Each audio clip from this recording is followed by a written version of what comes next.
بسم اللہ الرحمن الرحیم عبارت پڑھیے. اللهم صل على محمد وعلى آل محمد كما صليت على إبراهيم وعلى آل إبراهيم إنك حميد مجيد.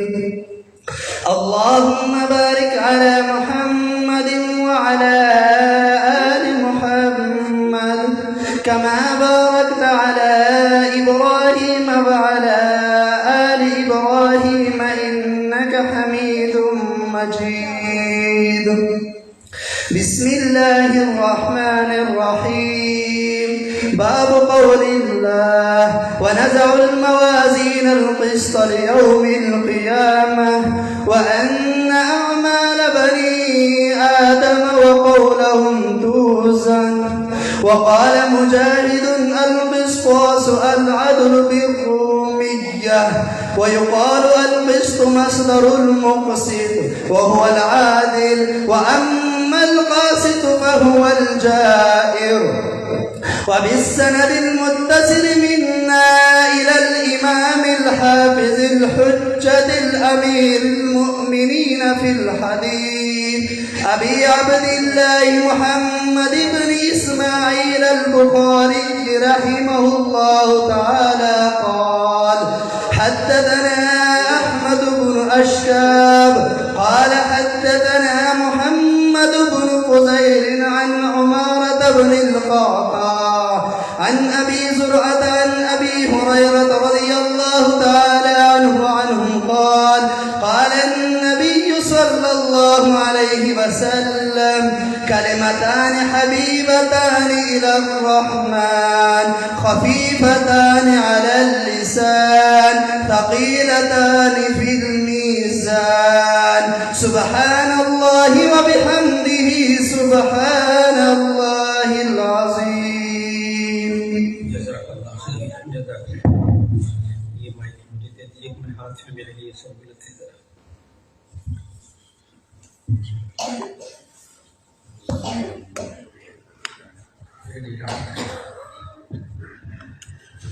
جزاک اللہ خیر. جزاک اللہ خیر.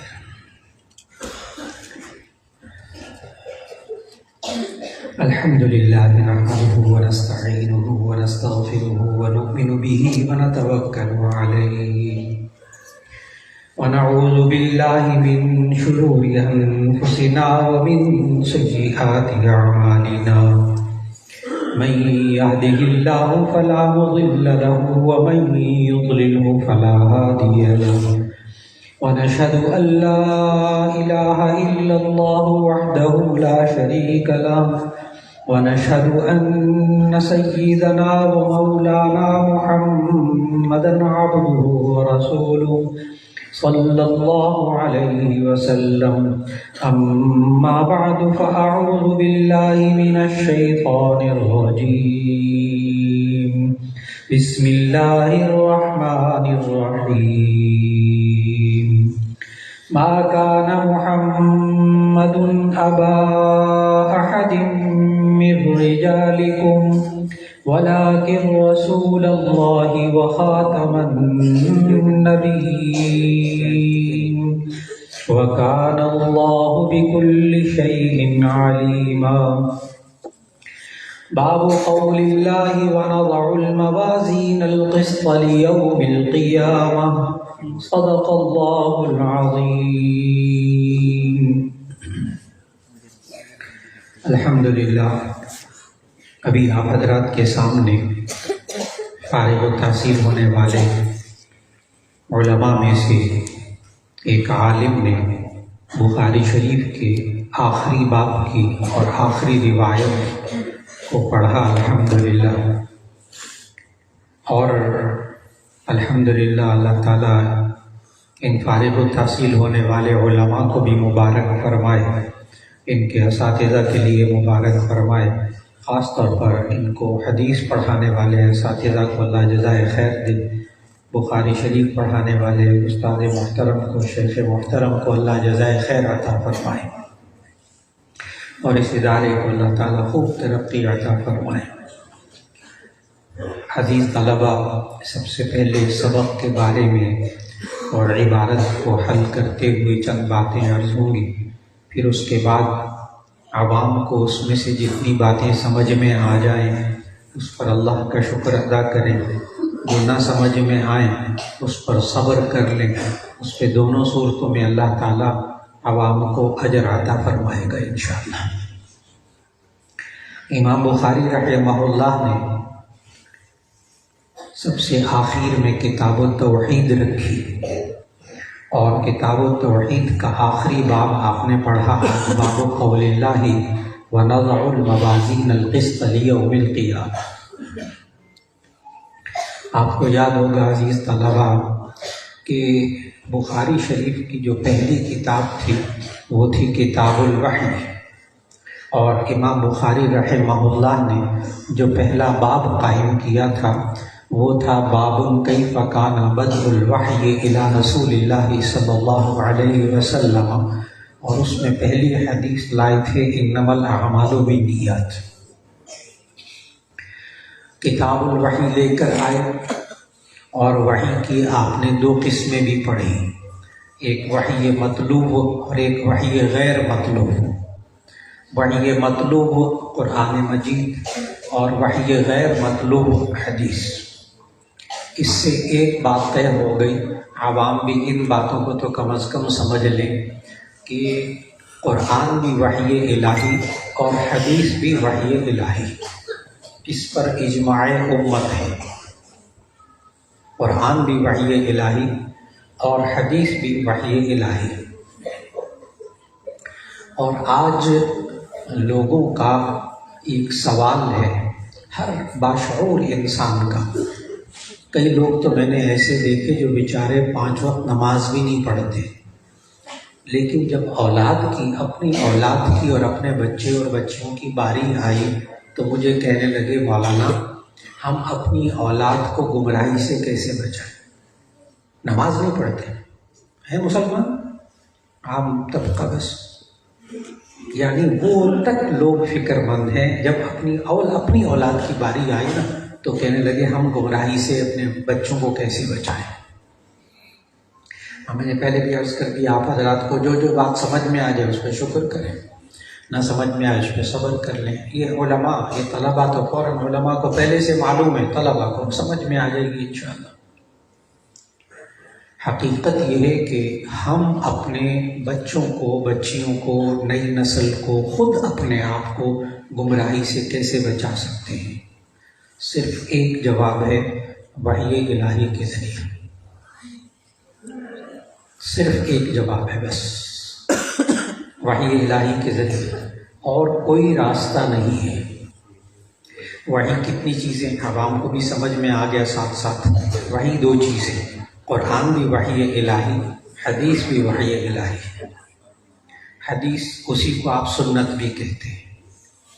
حدیث اور سنت دونوں کی لغوی تعریف میں فرق ہے، لیکن اصطلاحی تعریف دونوں کی ایک ہے۔ آپ حضرات نے اس بات کو بڑے غور سے سننا ہے کہ آج اپنے بچوں اور بچیوں کو اور ہم خود اپنے آپ کو اگر گمراہی سے بچانا چاہتے ہیں تو صرف ایک راستہ ہے، اور وہ ہے وحی الہی کا راستہ۔ یہ جملہ کیوں عرض کیا؟ اس لیے کہ یہ بات نبی صلی اللہ علیہ وسلم نے سمجھائی ہے۔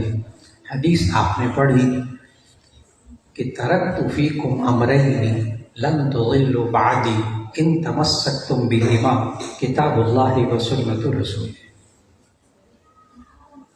میں تمہارے درمیان 2 چیزیں چھوڑ کر جا رہا ہوں، اگر تم نے ان کو مضبوطی سے پکڑے رکھا لن تضلوا بعدی، تو تم میرے بعد ہرگز گمراہ نہیں ہوگے۔ معلوم ہوا گمراہی سے بچنے کا راستہ قرآن و سنت۔ ہمارے عقائد، ہمارے اعمال، ہمارا ایمان اور ہمارے اعمال یہ قرآن و سنت کے مطابق ہو گئے تو نجات کے لیے 2 چیزیں ضروری ہیں، ایک ایمان اور ایک عمل۔ نجات کے لیے 2 چیزیں ضروری ہیں، ایک ایمان اور ایک عمل۔ ہم اپنے ایمان کو اور اپنے عمل کو بچا کر بچانا اگر چاہتے ہیں اور درست رکھنا چاہتے ہیں تو صرف ایک راستہ ہے کہ ہمارا ایمان بھی وحی الہی کے مطابق ہو، ہمارے اعمال بھی وحی الہی کے مطابق ہو۔ یہ ہے وہ بات جو امام بخاری رحمہ اللہ نے سب سے پہلے کتاب الوحی لکھا اور پھر سمجھایا کہ دیکھو یہ تمام اعمال جتنے بھی پڑھو گے اب پوری بخاری میں، اس میں تمہاری نیت ٹھیک ہوگی تو یہ اعمال آخرت میں کام آئیں گے، اور اگر تمہاری نیت ٹھیک نہیں ہوگی، بخاری پڑھنے کی بھی نیت ٹھیک نہیں ہوگی، اور یہ بخاری کے اندر جتنے اعمال آئے ہیں ان کے اندر بھی تمہاری نیت ٹھیک نہیں ہوگی، یہ سارے بیکار ہو جائیں گے۔ اور آپ نے حدیث پڑھی کہ سب سے پہلے قاری قرآن کو جہنم میں ڈالا جائے گا، ایک سقی کو ڈالا جائے گا، ایک شہید کو ڈالا جائے گا۔ قاری کہے گا میں تو قرآن پڑھتا تھا یا اللہ تیرا کلام پڑھتا تھا، اللہ کہیں گے ہاں لیکن اس لیے تاکہ لوگ کہیں واہ واہ واہ واہ کیسے کتنے بڑے قاری، وہ کہہ چکے لوگ کتنا بڑا مقرر، کتنا بڑا استاذ فلاں، وہ بڑا اچھا پڑھاتا ہے، تو ٹھیک ہے لوگ کہہ چکے تھے، لوگوں کے لیے کیا تھا، اب بس یہ جہاد کرتا ہے وہ لوگ کہہ چکے لوگوں کے لیے کیا تھا، میرے لیے تو نہیں کیا تھا، اللہ کہے گا اب جہنم میں جاؤ۔ کیا ہوا؟ صرف نیت درست نہیں تھی۔ یہ بات بھی نبی صلی اللہ علیہ وسلم نے سمجھا۔ معلوم ہوا کہ ہم اگر آج اپنی نسلوں کو گمراہی سے بچانا چاہتے ہیں تو ان کو اللہ کی کتاب قرآن مجید اور حدیث کے ساتھ جوڑے رکھیں گے تو یہ گمراہی سے بچے رہیں گے، اور یہی کام مدارس میں ہوتا ہے، یہی کام یہاں بھی آپ نے 8 سال میں کیا، صرف قرآن اور سنت، صرف قرآن اور سنت، کہ گمراہی سے بچنے کے یہی 2 راستے ہیں بس، جو جا کر وحی الہی سے مل جاتے ہیں۔ اب امام بخاری رحمہ اللہ نے پوری بخاری شریف میں وحی الہی کو ذکر کیا، اب غور کیا آپ نے، اور یہ منفرد کتاب ہے صحاح ستہ میں سے بخاری شریف، کہ اس میں امام بخاری رحمہ اللہ نے تقریباً ہر باب کے شروع میں پہلے آیت ذکر کی، وحی مطلوب، پہلے آیت ذکر کی، پھر اسی سے متعلق حدیث لے کر آئے اور ثابت کیا کہ یہ میں بخاری شریف کی بنیاد وحی الہی ہے، وحی مطلوب بھی بنیاد ہے اور وحی غیر مطلوب بھی بنیاد ہے، یعنی پوری بخاری شریف قرآن و سنت، پوری بخاری شریف قرآن و سنت۔ معلوم ہوا کہ یہ بخاری شریف پر بھی کوئی عمل کرتا ہو اور اس کے مطابق اپنے عقائد رکھتا ہو تو وہ گمراہی سے یقیناً بچ جائے گا انشاءاللہ۔ یہ آپ لوگوں کی بھی ذمہ داری ہے، علماء کی جو فارغ التحصیل ہو رہے ہیں، کہ آپ نے بھی یہ وحی الہی کے پیغامات اب امت تک پہنچانے ہیں، خود بھی اپنے ایمان کو، اپنے عمل کو اس کے مطابق رکھنا ہے۔ لیکن میرے عزیزان محترم، جب ہمارے پاس وحی الہی موجود ہے، قرآن و سنت موجود ہیں، پھر اس کے باوجود لوگ گمراہ کیوں ہوتے ہیں؟ یہ ایک سوال ہے جس کو آپ نے حل کرنا ہے۔ اس کا جواب اللہ تعالیٰ نے قرآن مجید میں دیا، سورۃ الاحزاب، لقد کان لکم فی رسول اللہ اسوۃ حسنہ، کہ البتہ بے شک رسول اللہ صلی اللہ علیہ وسلم کی ذات میں بہترین نمونہ زندگی ہے۔ سیرت کی کتابیں موجود ہیں، احادیث موجود ہیں، قرآن موجود ہے۔ لوگ گمراہ کیوں ہوتے ہیں؟ اسی آیت کا باقی حصہ پڑھ لیجیے، اسی آیت کا، لقد کان لکم فی رسول اللہ اسوۃ حسنہ لمن کان یرجو اللہ والیوم الآخر وذکر اللہ کثیرا۔ جواب مکمل ہوگی، جب تک یہ 3 باتیں نہیں ہوں گی اس وقت تک آپ کو اسوہ رسول اکرم صلی اللہ علیہ وسلم پر لکھی ہوئی ساری کتابیں آپ کے پاس موجود ہوں گی، ہدایت آپ کے نصیب میں نہیں ہوگی۔ کب ہوگی؟